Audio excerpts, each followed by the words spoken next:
Hello friends, Radhe Radhe. आप सभी लोग कैसे हैं? आशा करती हूँ कि हमारी माता रानी की कृपा से आप सभी लोग अच्छे होंगे, स्वस्थ होंगे, मस्त होंगे। तो आज हम आप सभी को नवरात्रि की ढेरों सारी शुभकामनाएं देती हूँ मित्रों। आज हम आप सभी को बहुत सरल से सरल तरीके से आपको ये नवरात्रि की पूजा विधि करके दिखाऊंगी, बिना कलश के। जिसके पास जैसे आप स्टूडेंट हैं या आप नौकरी करते हैं, कुछ आपको परेशानी है तो आप 9 दिन की पूजा कलश रख के नहीं कर सकते हैं, तो आपके लिए मैं बहुत सरल तरीके से ये वीडियो बनाई हूँ, आप सभी को दिखाऊंगी। तो आप सभी अब अगर अभी तक हमारे चैनल को लाइक सब्सक्राइब नहीं किया है तो जल्द से जल्द आप लाइक करें और सब्सक्राइब करें, बेल आइकन को प्रेस कर दें ताकि हमारे आने वाला वीडियो का नोटिफिकेशन आप सभी तक सबसे पहले पहुँचे। तो चलिए वीडियो को शुरू करते हैं। तो हमारे वीडियो बिना क्लिक किए हुए बने रहिए हमारे वीडियो, ताकि आप सभी को सारे डाउट्स क्लियर हो जाएं और आप सभी देख सकते हैं हमने कैसे सरल तरीके से किया है।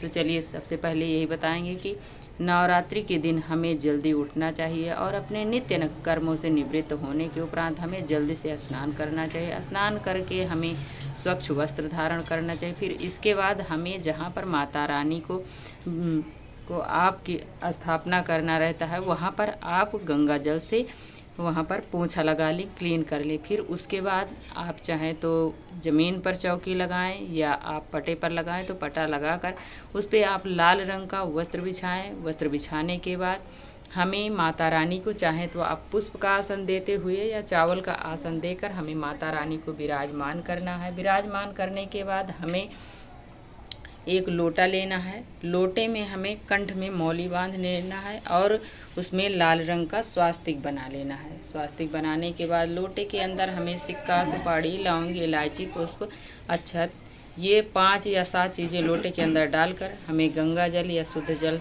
से भर देना है। भरने के बाद एक पूर्ण पात्र तैयार करना है। उसमें आप अनाज और कुछ पुष्प है तो आप पुष्प रख दीजिए, नहीं है तो कोई बात नहीं, उसके लिए परेशान नहीं होना है। आप एक सिक्का रख दीजिए, आपका ये कलश तैयार हो गया है। ऐसे आप रख दीजिए और इस कलश को हमें 9 दिन तक हिलाना डुलाना नहीं है। जैसे आप रखें ऐसे 9 दिन तक यहीं पर चौकी पर विराजमान रहने देना है। फिर इसके बाद हमें क्या करना है कि हमें गणेश भगवान को भी आप पुष्प का या चावल का आसन देते हुए विराजमान करें। विराजमान करने के बाद अब हमें एक लोटे में जल लेना है। जल में आप चाहे दूर्वा लें या आम का पल्लव लें या पुष्प लें, उसकी सहायता से हमें भाव स्वरूप हमें सभी को स्नान कराना है 3 बार। ऐसे पूरे चौकी पे हमें स्नान कराना है।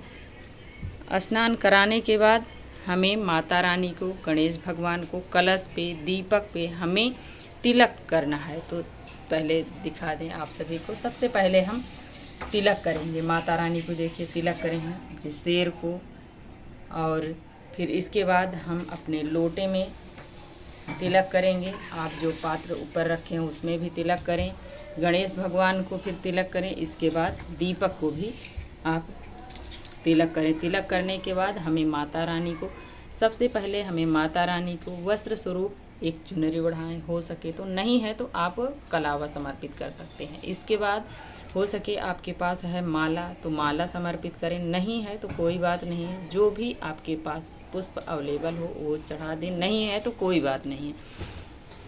फिर इसके बाद हमें गणेश भगवान को जनेऊ समर्पित करना है। वस्त्र स्वरूप हमें कलावा या पटका समर्पित करना है। इसके बाद हमें अपने कलश में भी मौली पहले से हमने बांध लिया है और स्वास्तिक भी बना लिया है, आपको दिखा रही हूँ। ऐसे आपको करना है। फिर इसके बाद हमें सभी को पुष्प समर्पित करना है और अक्षत, माता रानी को, गणेश भगवान को कलश में हमें पुष्प समर्पित करना है और अक्षत। इसके बाद हमें फिर माता रानी को, इसके बाद हमें दीपक प्रज्वलित करना चाहिए सबसे पहले। फिर दीपक प्रज्वलित करें और वहाँ भी पुष्प समर्पित करें। करने के बाद हमें हाथ में एक पुष्प और थोड़े अक्षत लेकर हमें माता रानी से संकल्प लेना है कि आज हे माता रानी, मैं आपकी व्रत कर रही हूँ, इस मनोकामना से, जो भी आपकी मनोकामना हो वो मनोकामना बोलें और नाम गोत्र बोलकर आप अपने माता रानी के चरणों में वो पुष्प और अक्षत को छोड़ दें। छोड़ने के बाद हमें माता रानी के लिए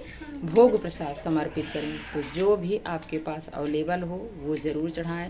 इसमें तो माता रानी के व्रत में या पूजन में बहुत प्रिय होता है माता रानी को बतासा, तो हमें बतासे का भोग जरूर लगाना चाहिए। यदि नहीं है तो आप मिश्री मूंगफली का भोग लगा सकते हैं, और हो सके तो माता रानी के लिए लौंग, इलायची और पान का ज़रूर भोग लगाएं। नहीं है तो आप लौंग, इलायची ज़रूर माता रानी के लिए सुबह शाम दोनों टाइम माता को भोग लगाना चाहिए। तो देख सकते हैं हमने यहाँ पर लिया है, ऐसे फूल वाली लौंग होनी चाहिए, बिना फूल की लौंग नहीं चढ़ानी है माता को।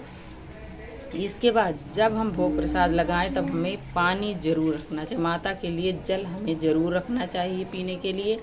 और इसके बाद जो भी आपके पास ऋतु फल हो वो आप ऋतु फल माता को ज़रूर समर्पित करें। इसके बाद हमें माता की कुछ सुहाग की सामग्री हमें ज़रूर भेंट करनी चाहिए। देख सकते हैं हमने यहाँ पर बिंदी, सिंदूर और क्लेचर, रबड़, चूड़ियाँ, मंगलसूत्र, चुनरी माता के लिए, ये देख सकते हैं हमने यहाँ पर चुनरी भी लिया है। ऐसे हमें माता रानी के लिए चुनरी भी समर्पित करनी चाहिए।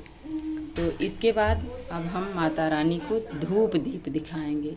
ऐसे हमने सरल तरीके से किया है माता का पूजन, देख सकते हैं। अब हम माता रानी की अब हम माता रानी की आरती करेंगे। तो देख सकते हैं मित्रों, हमने यहाँ पर धूप और दीप लिया है। ऐसे माता रानी की हमें आरती करना है। सबसे पहले हम गणेश भगवान की आरती करेंगे, और गणेश भगवान की आरती जब करें तो हम गणेश भगवान की आरती ज़रूर बोलें। फिर इसके बाद हम माता रानी की आरती करेंगे। माता रानी की आरती करते समय जो भी माता की आरती आपको याद हो, आपको कम समय है तो सबसे छोटी है अम्बे तू है जगदम्बे काली, ये वाली आरती हमें ज़रूर बोलनी चाहिए। बोलकर हमें माता रानी की आरती करनी चाहिए। आरती करने के बाद अब हम माता रानी से हाथ जोड़कर क्षमा याचना करेंगे और अपनी पूजा में रही कमियों के लिए प्रार्थना करेंगे, और अपनी मनोकामना के लिए माता से प्रार्थना करेंगे। हे माँ, मुझसे जो भी पूजा पाठ में कमियां हो, त्रुटियां हो, उसके लिए मैं क्षमा याचना करती हूँ। मुझे माफ़ करना और मेरी मनोकामना को पूर्ण करना। पूजा में रही कमियों के लिए मित्रों हमें दक्षिणा ज़रूर रखनी चाहिए। ये आपकी जो भी पूजा पाठ में कमी रह जाती है उसको दक्षिणा पूर्ण करता है, तो हमें दक्षिणा ज़रूर चढ़ानी चाहिए। यदि आपके पास है तो प्रथम दिन आप चढ़ा सकते हैं, नहीं है तो आप अष्टमी नवमी के दिन 9 दिन में किसी भी दिन आपको दक्षिणा ज़रूर चढ़ा देनी चाहिए। और फिर इसके बाद हमें जो भोग प्रसाद चढ़ाए हैं, जब दीपक शांत हो जाए तो ये भोग प्रसाद हमें उठाकर अपने घर परिवार में सभी में वितरण कर देना चाहिए। और कुछ लोग कहते हैं कि जब 9 दिन के बाद हम कलश को क्या करें, तो कलश में जो जल भरा है वो जल को हमें 9 दिन के बाद पौधे में जल को डाल देना चाहिए, और जो चावल है उसे हमें किसी को दान दे देना चाहिए, या आप चिड़ियों के लिए दाना डाल दें, ये कर सकते हैं। और इसके बाद जो भी दक्षिणा है और जो सुहाग की सामग्री है, आप किसी ज़रूरतमंद या ब्राह्मण को हमें दान दे देना चाहिए, और कुछ सामग्री उसमें से माता का प्रसाद स्वरूप हमें अपने लिए रख लेना चाहिए। और जो लोटे में हमने जल लिया है उससे अब हम जब पूजा कर चुके हैं पूरा, तब हमें 3 बार फिर से माता के चौकी पर हमें ऐसे वार देना चाहिए। और फिर इसके बाद जो हम लोटा का ये जल लिए हैं इसको हमें सूर्य भगवान को अर्घ दे देना चाहिए। तो ये पूजा हो गई है मित्रों। यहीं तक है हमारी वीडियो। आप सभी देख सकते हैं कितना सब सरल से सरल तरीके से हमने पूजा करके मित्रों आप सभी को दिखाई हूँ।